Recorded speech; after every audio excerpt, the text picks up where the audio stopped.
Hello friends, Manorama cooks চ্যানেলে আপনাদেরকে স্বাগত। আজ আমি নিয়ে এসেছি মুসুর ডাল দিয়ে ঝিঙে ও পুঁই শাক ডাঁটার রেসিপি নিয়ে। আশা করছি রেসিপিটি আপনাদের ভালো লাগবে। আর চ্যানেলে নতুন এসে থাকলে চ্যানেলটি সাবস্ক্রাইব করে দিবেন।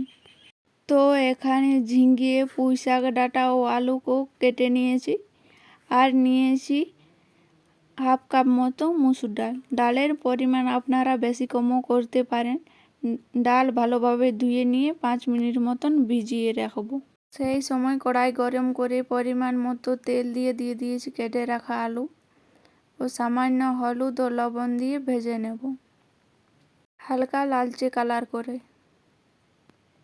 আলু ভাজা ভাজা হয়ে গেছে, এবার তুলে নিচ্ছি।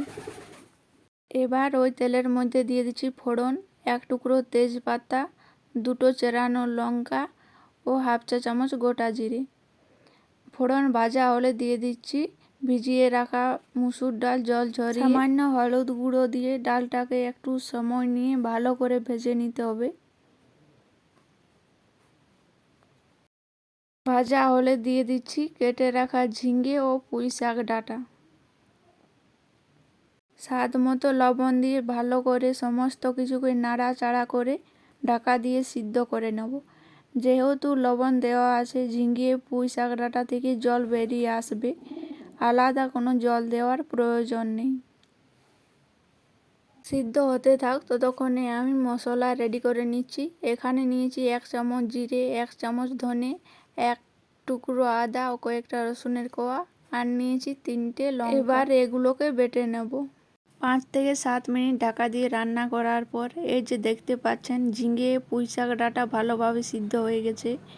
এবার দিয়ে দিচ্ছি মশলাটা তৈরি করে রেখেছিলাম সেটা, আর দিচ্ছি সামান্য পরিমাণে হলুদ গুঁড়ো। এবার ভালো করে নাড়াচাড়া করে মশলার সাথে সমস্ত কিছুকে মিশিয়ে নিয়ে দিয়ে দিচ্ছি ভেজে রাখা আলুগুলোকে মশলার সাথে ভালোভাবে মিশিয়ে নিয়ে দিয়ে দিচ্ছি হাফ বাটি মতো জল। বেশি জল দেব না, মোটামুটি মাখো মাখো তৈরি হবে, খুব বেশি ঝোল হবে না, সেই অনুযায়ী জল দিয়েছি। আবারও ঢাকা দিয়ে একদম মাখো মাখো হওয়া পর্যন্ত রান্না করে নেব। 5 মিনিট পর এই যে দেখতে পাচ্ছেন ডাল আলু ভালোভাবে সিদ্ধ হয়ে মাখো মাখো তৈরি হয়ে গেছে। এবার এটা সার্ভ করার জন্য একদম রেডি। আশা করছি ভিডিওটি আপনাদের ভালো লেগেছে। আর চ্যানেলে নতুন এসে থাকলে চ্যানেলটি সাবস্ক্রাইব করতে ভুলবেন না।